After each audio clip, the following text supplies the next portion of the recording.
You think the people who know you best would never betray you? I used to believe that too. But in the dead of night, while I lay there trusting, my own sister turned my world into a nightmare. My name is Emily Carter.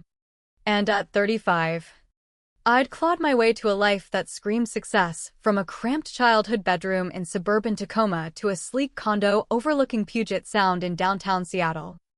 Every dawn, I'd sip my coffee staring at that view, reminding myself how far I'd come.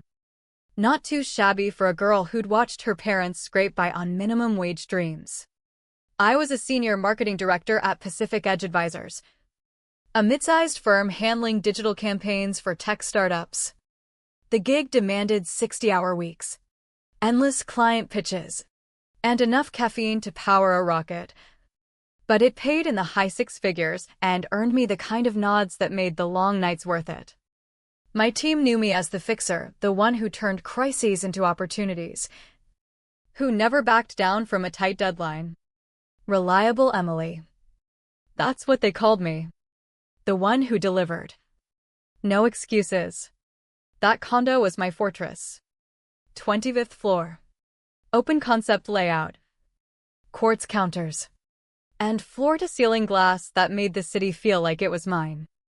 I'd scrimped for 7 years to afford it, passing on trips to Hawaii while coworkers jetted off to Europe, sticking with my beat-up Toyota instead of upgrading to something flashy.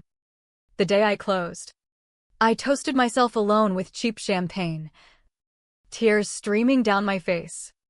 It was proof I'd made it on my own terms. Independence wasn't just a word, it was my armor. My finances mirrored that discipline. A Capital One venture card with a $40,000 limit. But I kept balances low, tracking every penny in my budgeting app. I'd learned the hard way from my folks' endless cycle of debt, overdraft fees, collection calls, the works. Money management was my gospel, born from nights listening to whispered arguments through thin walls. Mom and Dad, Linda and Tom Carter, still hunkered down in that same Tacoma split level. The one where my little sister Megan and I shared bunk beds until high school. Dad fixed cars at a local garage. Mom clerked at the county library. Salt of the earth types. Always quick with a hug, but blind to their own biases. And that blindness? It centered on Megan. Megan was 2 years my junior. 33 now. But you'd swear she was perpetually 18 the way our parents babed her. While I hustled through college on scholarships and part-time gigs, she flunked out after a semester, claiming the system stifled her vibe. As I climbed the corporate ladder, she hopped from barista jobs to gig economy hustles, each ending in a blaze of drama, a boss who didn't get her, coworkers who were jealous vibes. Our family roles were etched in granite early on. I was the golden child expected to shine without a net, while Megan was the fragile flower needing constant watering. Straight A's for me? Par for the course. A C+ for her? Ice cream celebration. Years of therapy with Dr. Ellis helped me unpack it. They weren't cruel, just uneven. They doled out love in lopsided portions, and I'd learned to live with it. Or so I thought. Visits were sparse, holidays mostly. Calls kept light. Gifts generous, but detached. Last family barbecue was Labor Day, 3 months back. Megan had just parted ways with her latest gig at a craft store. Something about creative differences that sounded a lot like showing up late one too many times. She was short on rent. Again. The side-eyes around the grill were textbook, Mom's hopeful glance, Dad's awkward cough, Megan's entitled pout. Emily's killing it in Seattle, Mom had said, buttering me up. That fancy condo must be something else.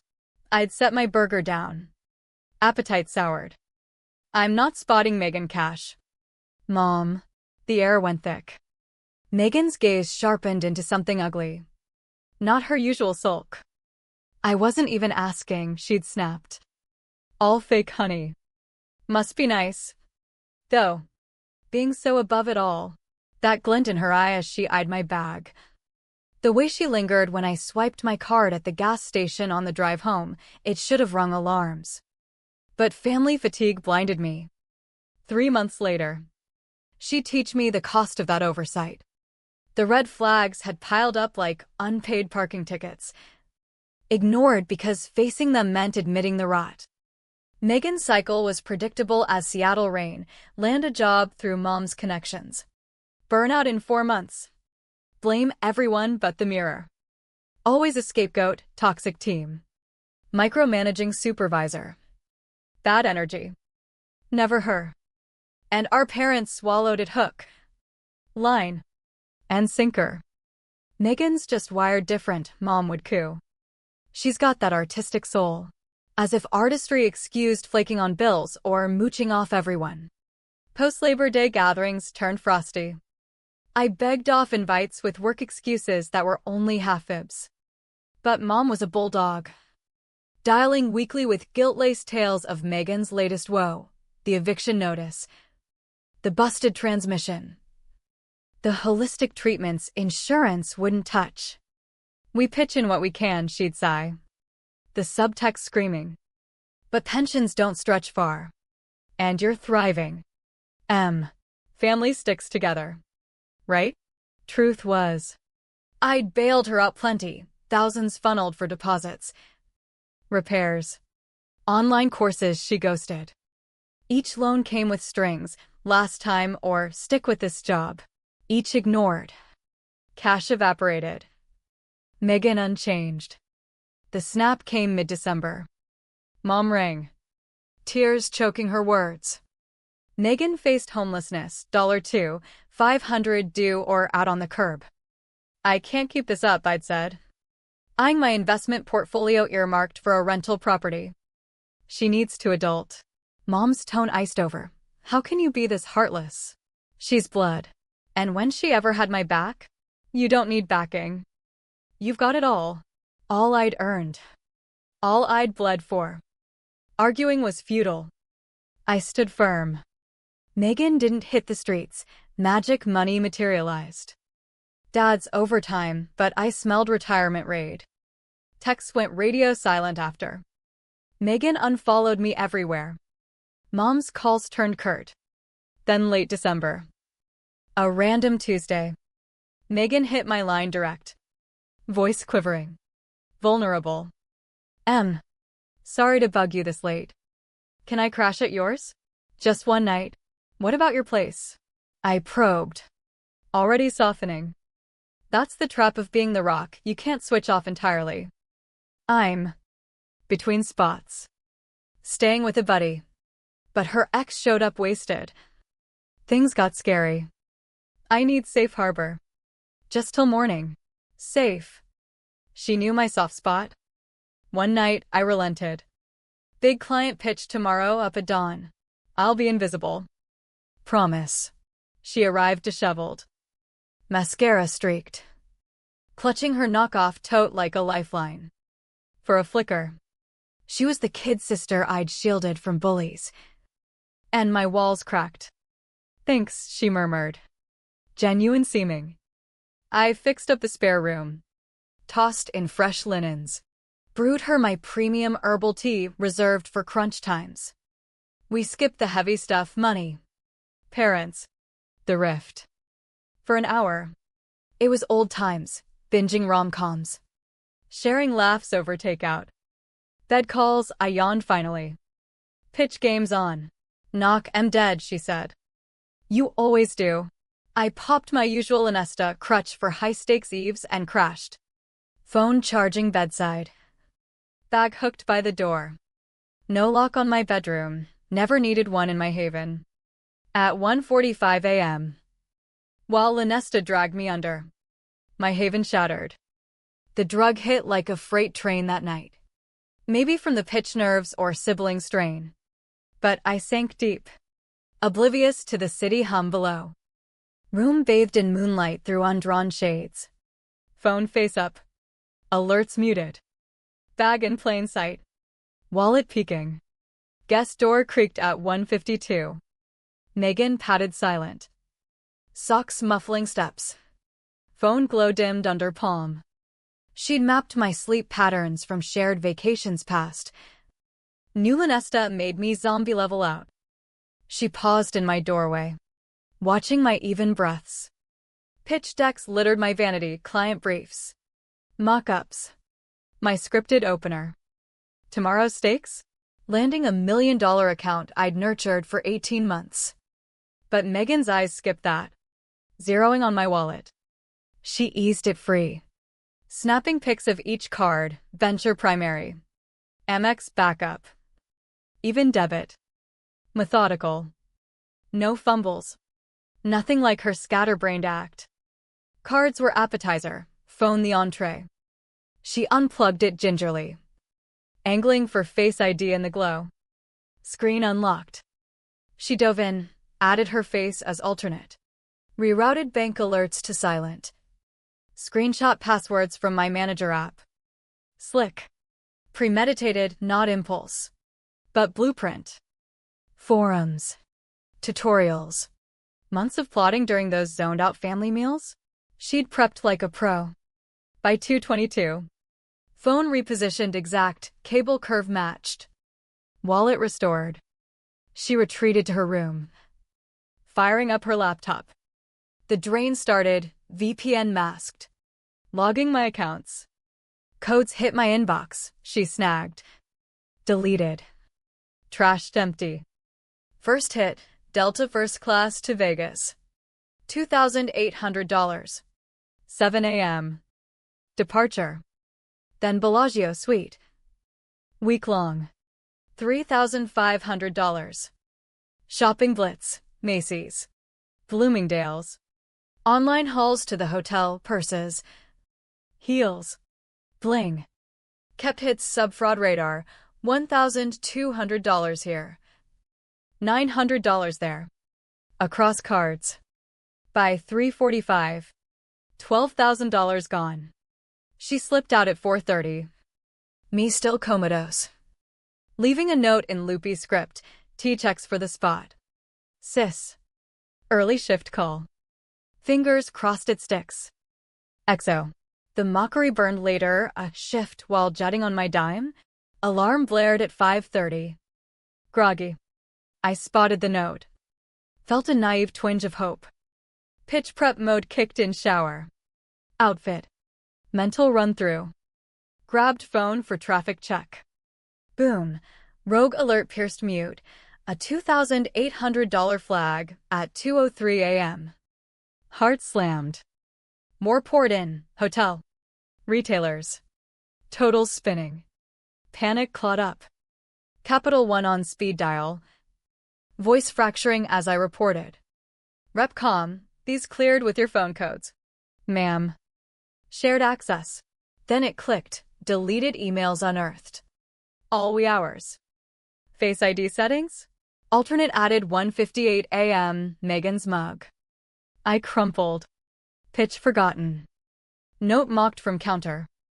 Love ya. Amex next. $5,200 vanished. Police, rep asked. Hell yes. Parents up, mom chirpy. Megan mentioned crashing at yours. So sweet, she robbed me blind. Mom. $12,000. Stunned quiet. Then denial, misunderstanding. Bank's glitch. She hacked my phone while I slept. Call her. Explain. Bitter chuckle, voicemail. She's probably sipping mimosas in Vegas now. She's struggling. Let's not rush. Dad call back, mom's wrecked. Family handles internal. Felony. Dad. Reporting it. Think of her future, record ruins her. She ruined mine first. Insta scroll, her fling.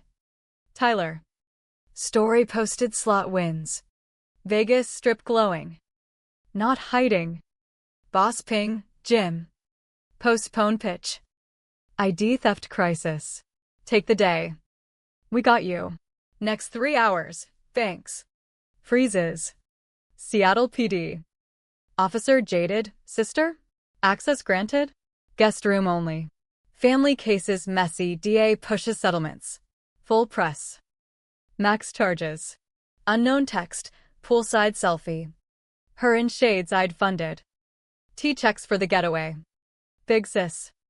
You owed me for all that holier-than-thou crap. Square now. Screenshot to PD. Mom's Facebook. Prayers for our girls through this mix-up. Truth prevails. Comments prying. She'd spin me as villain. Rage forged steel resolve. At my table. I built the dossier like a campaign war room. Transaction ledger. Logs. Statements. Metadata pin selfie to Vegas. Flight sync. Detective Ramirez rang 2 days on. Solid case. But family? Tough sell.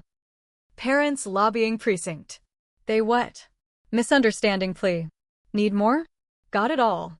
Family barrage, relatives dialing. Blood over badges. Cousin Lisa, let go. M. Devastating them. Only Aunt Karen backed. Stand firm. We've coddled her too long. Retired paralegal. She advised, back up everything. Credit watch. They'll smear you as the cold achiever. Work-channeled fury. Rescheduled pitch crushed it. Jim. Promotion talk soon. Fire in you. Megan surfaced 5 days post-heist. Insta caption. Back to roots. Shedding toxicity. Money dried. Tyler bolted with loot. Hotel probing. Mom ecstatic. She's home. Dinner talk. Explain. She'll repay. More than money. M. No dinner. Met Ramirez. Her boy Tyler. Rap sheets scams. Theft. Conspiracy angle. Partners. Boosts charges. Megan text. M. Heard I get. But Tyler coerced. Blackmail tapes. Scared. Help? At folks. Transparent bait. Forwarded to PD.